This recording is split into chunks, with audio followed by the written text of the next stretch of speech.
So just think about if you had kiosks that presented, they had AI that knew the model, knew the mileage, could even go back and look at driving habits in a sense, like, hey, the car was purchased here and they're putting, 20,000 miles on it a year. They must be driving more. And then it presented a thing that's like, oh, you're a driver and you're putting a lot of miles on your car. You should consider, and it could do it in a way that was friendly.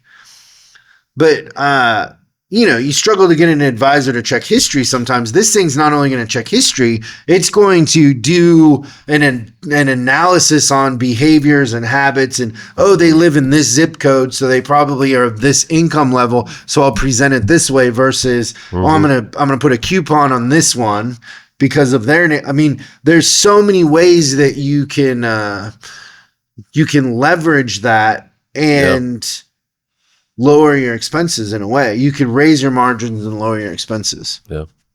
What do you think about that? That's crazy to think about, the variable pricing. That all makes sense. It's interesting. You can do variable pricing on demand. Like, hey, we got Hyundais and we got 7 transmissions backed up. Where do you want to go in the line? Right. Yeah. You know what I mean? You can sell the spot in line. Oh my gosh. Yeah. Yeah. That's insane. Yeah, that is. It's funny. I don't know of anybody that's gone strictly to kiosks. Have you seen that? Never. So it's funny. I know one thing that happens right now a lot is maybe they're piloting them and they have 1 or 2 of them. Yeah, it's one.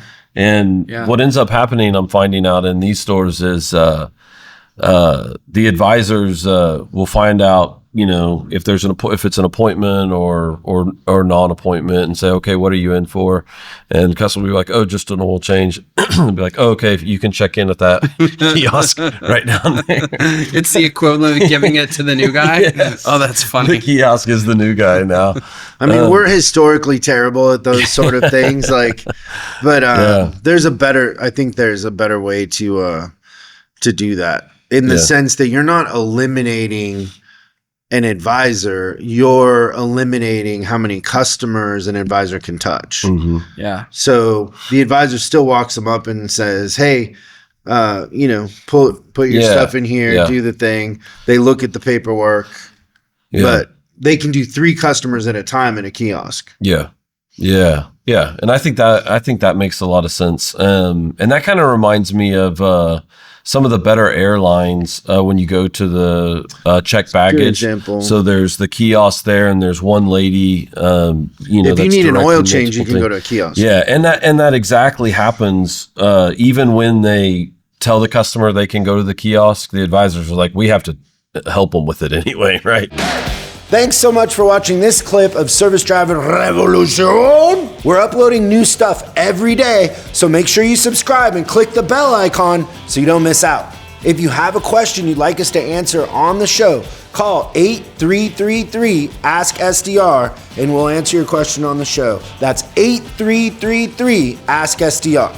For special deals on our books and training, head over to offers.chriscollinsinc.com. Now that's offers.chriscollinsinc.com. I'm Chris Collins, and I'll see you in the next video.